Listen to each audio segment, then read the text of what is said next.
Buenas tardes, mi nombre es Cristian Ravelo y mi compañera Yulitza Calderón, fisioterapeutas en formación. A continuación vamos a hablar sobre el tema del ciclo celular.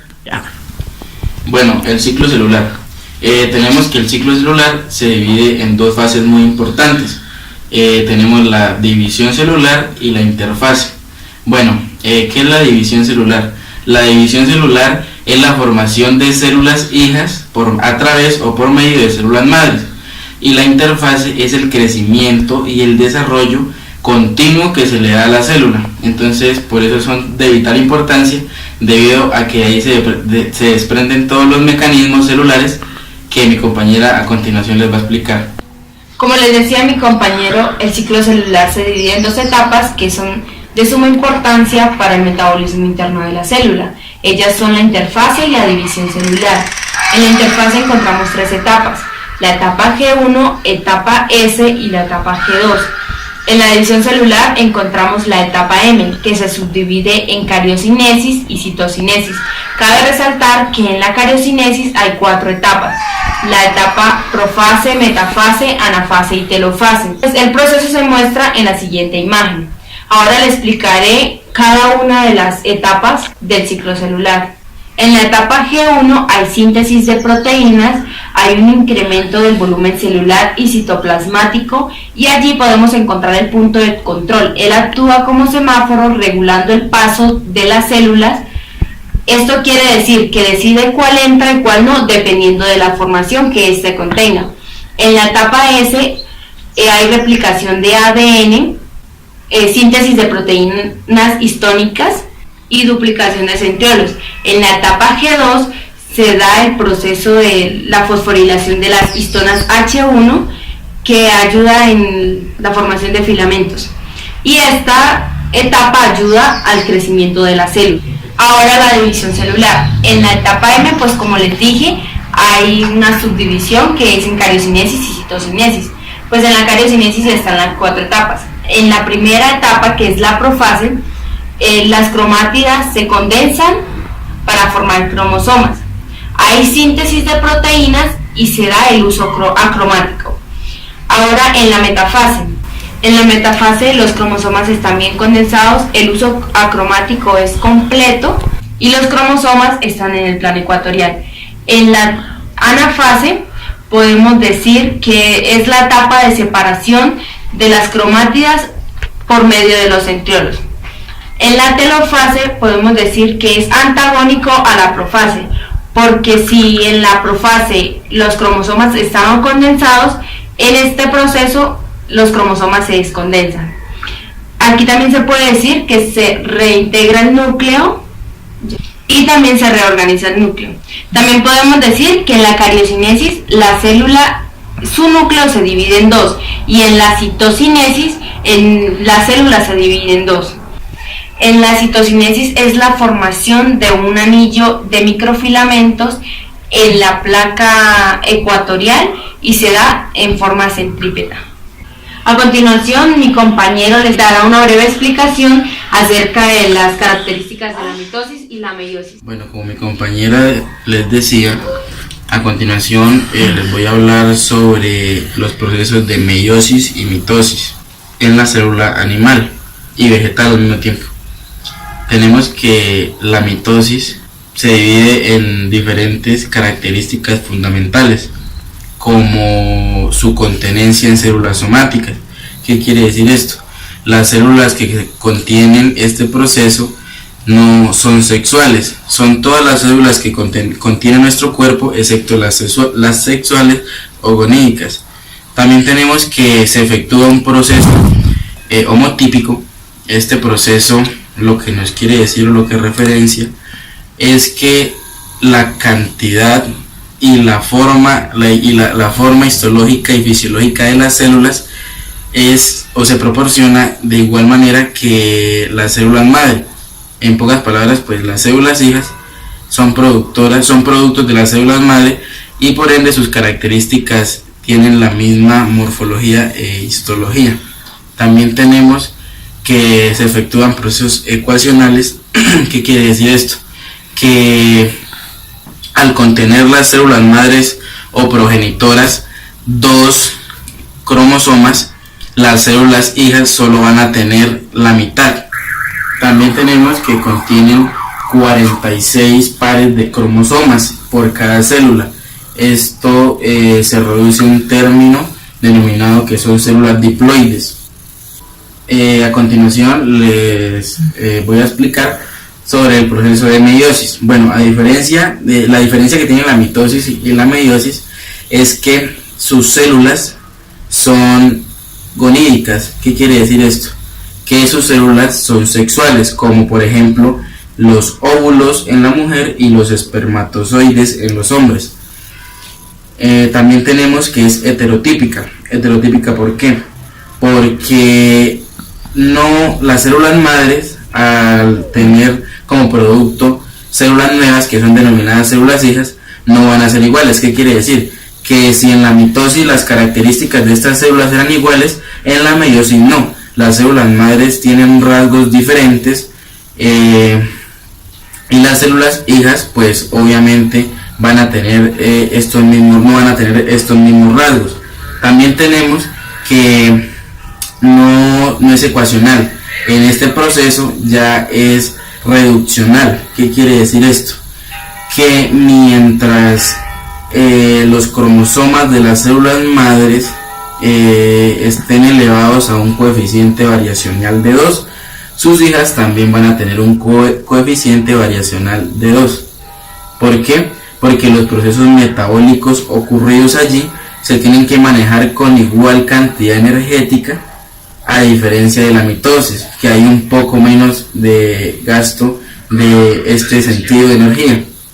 Tenemos que las células de allí son haploides. ¿Haploides por qué? Porque mientras en la mitosis las células son diploides, de esto debido a que tienen 46 pares de cromosomas, aquí solo van a tener 23, porque la producción germinal de cada célula madre solo alcanza para disminuir la población a la cuarta parte. ¿Qué quiere decir esto?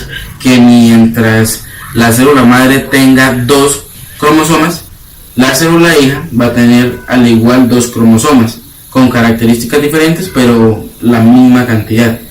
Entonces, pues podemos diferenciar estas 2 etapas de distintas formas. ¿Por qué? Porque sus características no son iguales y sus procesos metabólicos también son diferentes. Bueno, como les venía explicando anteriormente, el proceso de mitosis y meiosis en células animales, pues ahora quiero hacer una inclusión a la célula vegetal. La mitosis en sí tiene sus mismos rasgos y un par de características similares, por eso no voy a profundizar tanto en eso. Pero la meiosis sí tiene diferenciación tanto proporcional como metabólica. ¿Debido a qué? Bueno, en la meiosis de la célula vegetal, la división o la formación de otra célula no se da por medio de una fuerza centrípeta, se da por medio de una fuerza centrífuga, debido a que su pared celular es demasiado fuerte, entonces no tiene la capacidad de división como en la meiosis de la célula animal, así como se muestra en la siguiente imagen. Bueno, también tenemos que la formación de fragmoplastos y plasmodesmos, esto se da debido a la reproducción del aparato de Golgi. Son 2 partículas o 2 células muy diferentes a las formadas en la meiosis de la célula animal, debido a que estas células no son somáticas. Bueno, tenemos también que dependiendo de su célula, o sea de la célula receptora, va a haber una contenencia de 2 cuerpos diferentes. ¿Qué quiere decir esto? Bueno, en la célula vegetal tenemos que en sus extremos polares no se encuentran centriolos. ¿Debido a qué? A que su capacidad polar, a sus divisiones y a su línea ecuatorial no se encuentra enganchada con los fibroblastos contenidos allí.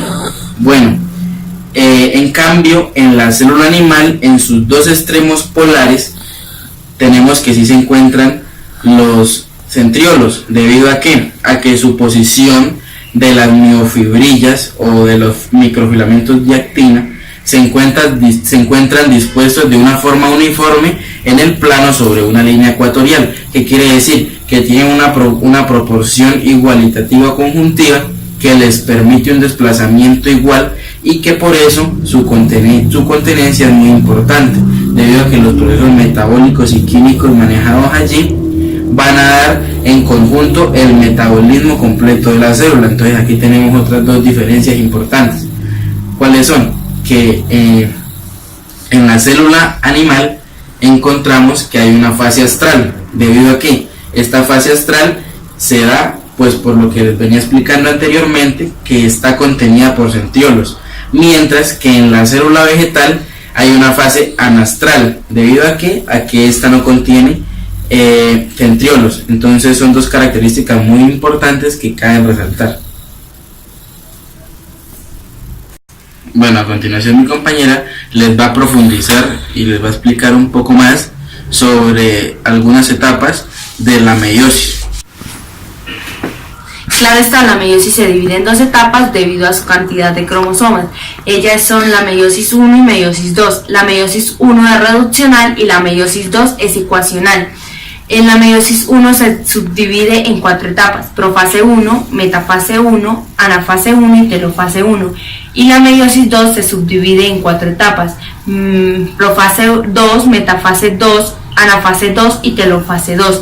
Y de ellas surge la intercinesis, que es un proceso donde las células duplican los centriolos y no su ADN.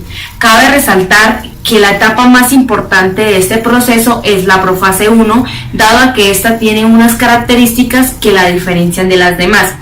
Entre ellas podemos encontrar el leptonema, cigonema, paquinema, diplonema y diacinesis. Yo le explicaré 2 de ellos y mi compañero hablará del resto. En el leptonema se van a formar los cromosomas, que se le conoce como buquet. Y el cigonema es el proceso donde se van a crear los cromosomas, pero por el método de sinapsis. Y mi compañero hablará ahora sobre el resto de procesos. Como mi compañera les decía, les voy a explicar las 3 últimas etapas de la profase 1, las cuales son muy importantes y cabe resaltarlas. Bueno, tenemos el paquinema. ¿Qué es el paquinema? Es el entrecruzamiento de 2 cromosomas con la parte parietal de sus 2 brazos exteriores. ¿Qué quiere decir? Que al cruzarse, al unirse, ellos intercambian material genético de cromosomas no hermanos. O sea, ¿qué quiere decir? Que son ADNs diferentes, ADNs de diferentes cromosomas que se entrecruzan y se unen, a lo cual se le conoce, bueno, a esta unión, a este complejo se le conoce como crossing over. Tenemos el diplonema. Bueno, ¿qué es el diplonema? Sabemos que en el entrecruzamiento los cromosomas intercambian material genético. Bueno, en esta fase los cromosomas se unen de una forma más directa, formando duplas que van a estar contenidas en el momento de la separación. Bueno, un concepto más sencillo sería que en el momento de ellos unirse van a estar enlazados por un estilo de hilo o un estilo de hélice que los va a mantener así mientras terminan de hacer el intercambio de material genético. Después de este paso sigue el diplonema, tenemos la diacinesis. ¿Que la diacinesis qué es? Pues en este proceso todavía sigue el proceso de separación, los cromosomas siguen juntándose y siguen intentando recolectar el material genético posible. ¿Para qué? Para después de que se dé como totalidad de su separación, puedan tener el mismo material genético uno de otro y crear nuevos cromosomas para que el ciclo se vuelva a repetir. ¿Qué quiere decir? Que es un proceso continuo que a medida de que estos pasos se dan de la mejor forma, se puede continuar con un ciclo o una forma de realización completa de la célula. Muchas gracias por su atención, espero les haya gustado este tema.